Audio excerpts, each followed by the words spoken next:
Maximum Beats.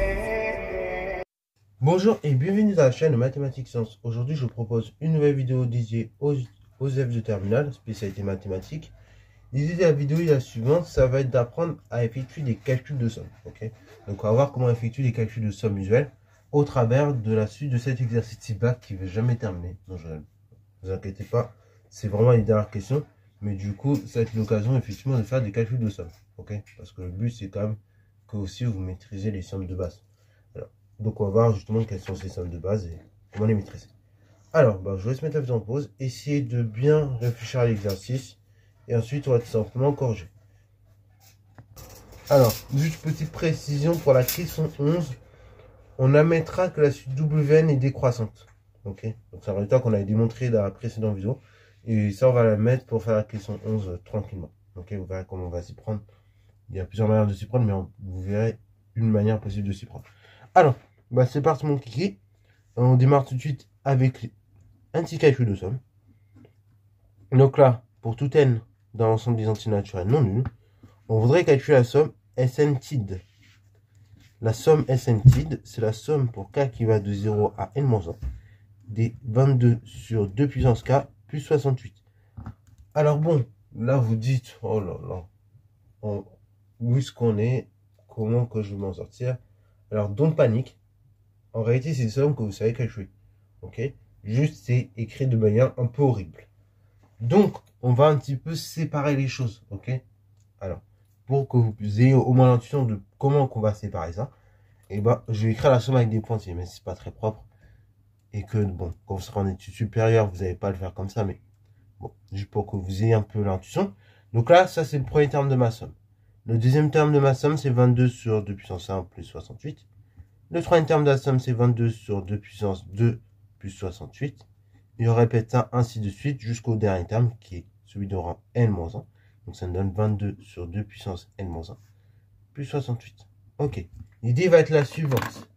Vous voyez que à chaque fois, on répète 68. On répète 68 combien de fois? En fait, le nombre de fois qu'il y a de termes.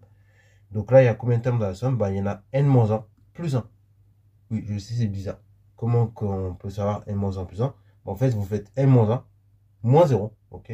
Donc, vous prenez, quand vous voulez compter le nombre de termes du suite, par exemple, vous prenez l'indice du dernier terme, moins l'indice du premier, et vous ajoutez plus 1. Ok. Parce que c'est un peu comme un problème de poteau et barrière. Il y a toujours plus de poteaux qu'il y a de barrières.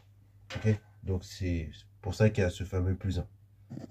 Donc là, l'idée va être la suivante, comme je l'ai dit. Le 68, là, vous voyez, on va le répéter ça n fois. Donc, on va avoir 68 fois n, du coup. Et après, ce qu'on va faire, c'est qu'on va factoriser. Du coup, ce qui me reste, j'ai des 20... Là, j'ai quoi? J'ai 22 fois une somme que je connais. Ok, j'ai du 1 sur 2 puissance 0, 1 sur 2 puissance 1, 1 sur 2 puissance 2, etc. jusqu'à 1 sur 2 puissance n-1. Ok, voilà, tout simplement, je me voilà l'idée. Et donc, ce que je vais faire, c'est que là, pareil, on va un petit peu factoriser. On va dire c'est 22 fois la somme sur k. Donc là, somme sur k qui va de 0 à n-1 des 1 demi de toute puissance k plus 68n. Et ça, vous savez manipuler cette somme-là. Vous savez la calculer. C'est une somme de référence, c'est une somme géométrique. Et donc, ça nous donne 22 fois. Alors, 1 moins la raison. Donc ici, la raison, c'est 1 demi puissance nombre de termes. Donc, autrement dit, puissance n. Moins 1 moins 1 demi. Plus 68n. On simplifie tout ça. Alors, 1 moins 1 demi, ça fait 1 demi. Divisé par 1 demi, on revient multiplié par 2. Donc, en fait, ça fait 44. Multiplié par 1 moins 1 demi puissance n. Plus 68n. Tac. Donc, ceci est SN TID. Et donc, c'est son résultat. Donc, voilà SN TID. Voilà. Donc, ça, c'était pour la question numéro 10. Alors, oui, maintenant, il faut justifier que la suite SN diverge. Bon, là, ce qu'on va faire, on va utiliser un théorème de minoration. Ok. Alors, comment qu'on va utiliser le théorème de minoration ici? On remarque la chose suivante. En fait, SN, tu vas regarder un petit peu. Donc Sn c'est quoi? C'est la somme pour k qui va de 0 à n-1. Si je ne me trompe pas, non, n. Encore pire du coup. Donc c'est la somme pour k qui va de 0 à n dwk. Donc c'est la somme pour k qui va de 0 à n des éléments suivants. Alors, donc là on va utiliser l'expression de wn qu'on avait démontré question 7. Donc c'était 20 fois k sur 2 puissance k plus 22 sur 2 puissance k plus 68. Ok.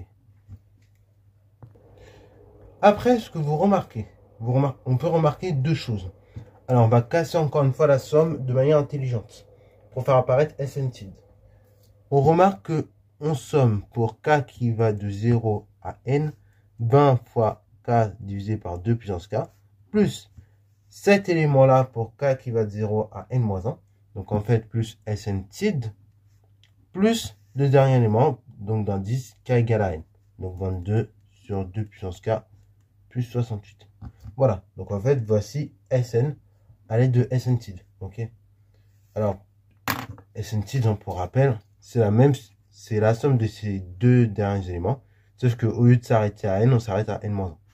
Donc, du coup, c'est la somme pour k qui va de 0 à n-1 des 22 sur 2 puissance k plus 68. Alors, du coup, certains vont me dire, ouais, mais t'es sympa, mais pour n égale à 0, ça vaut quoi? Bon, en fait, pour n égale à 0, c'est du coup, en fait, ici, on fait une somme vide. Donc là, bon, ça n'a pas de sens pour n égale à 0. Bon, bref. L'idée étant, ne nous éloignons pas trop. On veut montrer que la suite Sn diverge. En fait, tout simplement, ce qu'on remarque, c'est que là, on ajoute des éléments qui sont positifs. Là, 68 est positif. Donc, c'est-à-dire que Sn est plus grand que Sn-TID. Et donc, si cette suite-là, Sn-TID diverge, automatiquement Sn va diverger. Ok. Donc si Sn-TID diverge vers plus infini, Sn va diverger également vers plus infini. C'est ça qu'on va essayer de montrer.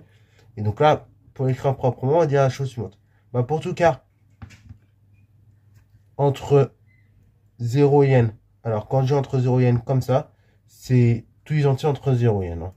Donc pour tout entier entre 0 et n, en fait on a 20 fois k sur 2 puissance k qui est positif.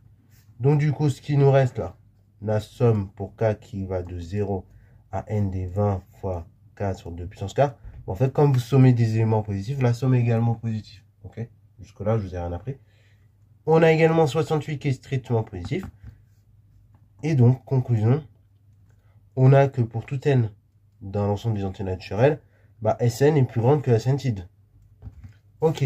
Or, la limite pour n qui tend vers l'infini, 2, alors on a trouvé 44 fois 1 moins 1 demi puissance n plus 68n, c'est égal à plus infini, par somme.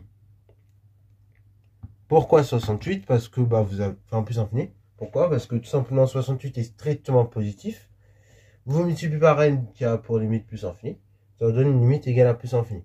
Donc là j'oublie par somme et produit. Et après, vous avez dit, là, pareil, 1 demi, c'est en valeur absolue plus petit que 1. Et donc, limite de 1 demi à la puissance n, c'est égal à 0. Donc, limite de 1 moins 1 demi puissance n, c'est égal à 1. On multiplie par 44. Cette quantité tend vers 44. Et 44 plus quelque chose qui tend vers l'infini, ça tend vers plus infini. Donc là, on a que Sn-TID tend vers plus infini. Donc, d'où Sn limite pour n qui tend vers l'infini de Sn-TID égale à plus infini.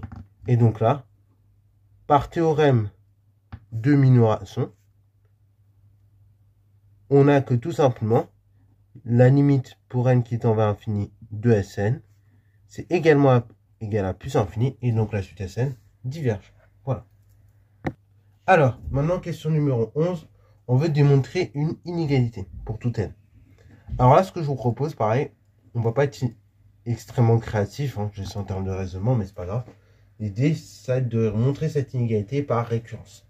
Donc, soit Pn la propriété suivante. Donc ici, c'est n fois Wn qui est inférieur ou égal à Sn. Donc ça, on va la montrer par récurrence. Ok. On veut démontrer cette propriété-là par récurrence. Comment qu'on s'y prend? tout d'abord, on initialise. Donc, initialisation. Donc là, comment qu'on initialise la propriété? Bon, on va tester à partir du rang n égale à 0. Donc, on teste. Alors non, cette propriété-là, je vais mal l'énoncer. On va la montrer pour tout n non nul. Donc, pour tout n non nul. Bon, en vrai, on pourra la montrer pour n égale à 0, mais l'énoncé nous stipule de montrer pour tout n non nul. Donc, on va suivre l'énoncé. Donc ici, on va tester non pas la propriété au rang n égale à 0, mais au rang n égale à 1. Donc là, c'est pour ça, faites super gaffe quand vous lisez l'énoncé, de bien montrer les bonnes choses. Ok. Si on vous dit de montrer la propriété pour des antinaturels plus grands qu'un certain rang, bah vous commencez à partir du certain rang quand on vous dit de montrer la propriété. Donc là, on teste P1. Donc, on a S1. C'est quoi S1? Bah, c'est la somme des deux premiers termes de ma suite. Donc, c'est somme pour K qui va de 0 à 1 des WK. C'est-à-dire W0 plus W1. Ceci me donne 89 plus 90. Alors, je ne les ai pas écrits d'abord. D'abord, ce serait 90 plutôt pour W0 et 89 pour W1, mais c'est pas très grave. Et ceci me donne 179, qui est nettement plus grand que, du coup, 90, qui est égal à W0. Donc, d'où Sn, qui est plus grande que une fois W0. Donc, bah, P1 est vrai. Voilà, donc parfois l'initialisation, vous voyez, c'est très bête, hein, mais il faut le faire. Parce qu'il y a des points là-dessus à prendre au bac. Dites-vous que même si vous n'arrivez pas à faire l'hérédité, si vous faites bien l'initialisation et que vous écrivez bien les phrases d'hérédité pour commencer, et que vous écrivez bien la conclusion de la récurrence, vous avez des points bac. Ok? Donc tout c'est bien écrit. Alors, soit n un antinaturel, on va supposer la propriété vraie au rang n. Donc on suppose Pn vrai. C'est-à-dire quoi que Pn est vrai? Bah, ça veut tout simplement dire que, en fait, n fois Wn est inférieur ou égal à Sn. Ok. Maintenant, l'idée, ça va être de faire quoi? Ça va être de montrer que la propriété est également vraie au rang n plus 1. Donc, c'est-à-dire montrer que Pn plus 1 est vrai. C'est-à-dire bah, qu'on a la même inégalité, mais avec dn plus 1.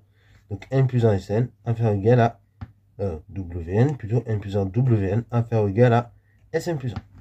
Ok, donc on va démontrer ça. Et donc du coup, pour démontrer ça, bah là, on va pas se casser la tête. On va tout simplement, vu qu'on veut démontrer une inégalité, vous voyez, on veut démontrer une inégalité, bah le but c'est de repartir de l'hypothèse de récurrence. Ok, donc quand on voulait montrer une inégalité, on repart de l'hypothèse de récurrence. Donc, et après, bah, on bricole l'inégalité, puisqu'on n'a pas de fonction associée qui est croissante. Donc ici, par hypothèse de récurrence, qui est ici Pn. Bon, en fait, on a n fois Wn qui est inférieur ou égal à Sn. Ok, comment je fais pour obtenir Sn plus 1? Bah, Sn plus 1, il est obtenu en ajoutant à Sn le terme Wk, enfin Wn plus 1. Ok, donc j'ajoute des deux côtés de l'inégalité Wn plus 1. Donc, on a n facteur de Wn plus Wn plus 1 qui est inférieur ou égal à Sn plus Wn plus 1. Et donc ça, Sn plus Wn plus 1, par définition, c'est exactement Sn plus 1.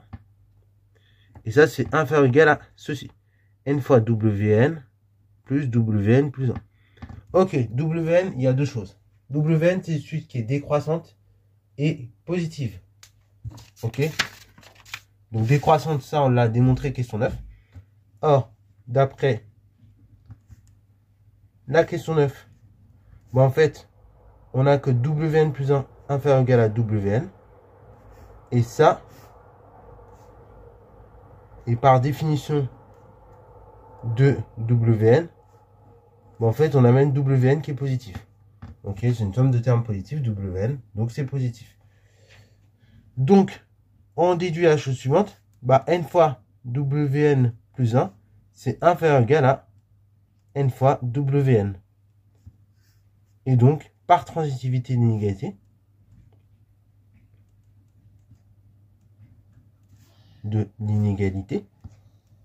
l'inégalité, vous aviez tout à l'heure, se transforme de la manière suivante. C'est-à-dire qu'on va n fois Wn plus 1, plus Wn plus 1, inférieur ou égal à Sn plus 1. Et après, ben, en factorisant par Wn plus 1 au membre de gauche, on va voir l'hypothèse de la propriété qu'on voulait démontrer. On va donc arriver à n plus 1 fois Wn plus 1 inférieur ou égal à Sn plus 1. D'où Pn plus 1 vrai. Ok, voilà. Donc ça démontre bien l'hérédité.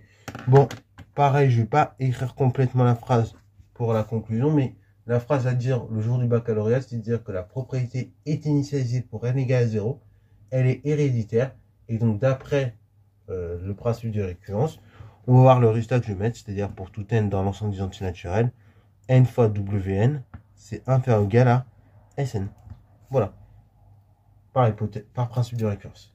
Maintenant, on passe à la question 12. Question 12, donc on veut étudier la variation de la suite Mn et justifier que la suite Mn converge bien vers un certain réel N. Alors, on ne va pas le déterminer, hein, rassurez-vous, mais on veut justifier que la suite est convergente. Alors, déjà, premièrement, comment on étudie les variations d'une suite? Là, c'est pas très compliqué. On va tout simplement calculer la différence entre deux termes consécutifs. Ok, donc là, on va dire pour tout n non nul. Parce que Mn est défini pour tous les entiers naturels non nuls. On va voir Mn plus 1 moins Mn qui est égal à la chose suivante. Donc c'est Sn plus 1 sur n plus 1 moins Sn sur n. Ok, donc ceci est la définition de la suite Mn. Ensuite, bon, on a des fractions, on veut les additionner. Elles ne sont pas au même dénominateur. La première réflexe, c'est de tout mettre au même dénominateur. Donc là, jusque-là, je ne vous apprends rien. Donc là, ici, cette première fraction, je multiplie au numérateur et au dénominateur par n. Et la seconde fraction, je multiplie et divise le numérateur et le dénominateur par n plus 1. Après un calcul plus ou moins pénible sur un individu, on va donc trouver n fois Sn plus 1 moins Sn facteur de n plus 1. Et là, on va un petit peu simplifier les choses quand même parce qu'il ne faut pas abuser. En fait, on va simplifier les choses en disant quoi? On va simplifier en disant que bon, n fois Sn plus 1, c'est la même chose que n fois Wn plus 1 plus n fois Sn moins n fois Sn moins Sn divisé par n facteur n plus 1. Alors pourquoi j'écris ça comme ça? Parce qu'en fait, Sn plus 1, comment commencer Sn plus 1 à partir de Sn? En fait, Sn plus 1, c'est juste Sn auquel j'ajoute Wn plus 1. Ok, c'est la même somme que Sn auquel j'ajoute juste Wn plus 1. Donc c'est pour ça que Sn plus 1, j'ai écrit exactement comme ça. Et après, j'ai développé ce qui me donne ceci. Et après, pareil, en développant Sn, comme vous voyez là, on obtient cette expression. On peut simplifier les termes moins n fois Sn et plus n fois Sn. Et donc, on va obtenir la chose suivante. C'est que pour tout n dans l'ensemble des entiers naturels non nuls, on a n fois Wn plus 1 moins Sn sur Nn plus 1. Qui est égal à la différence entre Mn plus 1 et Mn. Ok. Alors maintenant, on va servir de l'état qu'on a démontré précédemment. Donc, d'après la question 11, en fait, on a démontré que n fois Wn, c'était inférieur ou égal à Sn. Donc, du coup, ça veut dire que n fois Wn plus 1 moins Sn, c'est négatif. Donc là, c'était démontré pour tout n non nul. Hein. Hop. Donc, pour tout n non nul, on a que n fois Wn moins Sn, c'est inférieur ou égal à 0. Donc, le numérateur est négatif, le dénominateur est positif. Donc, du coup, on en déduit par conséquent que pour tout n non nul, la différence entre Mn plus 1 et Mn est de signe négatif. Donc, par quotient, tout simplement. La différence entre les termes successifs et négatifs, ça veut dire quoi? Ça veut dire que tout simplement, la suite est décroissante. Donc, d'où Mn est décroissante. Ok. Donc, on a démontré que la suite Mn est décroissante. Maintenant, on veut justifier que la suite Mn est convergente. Ok.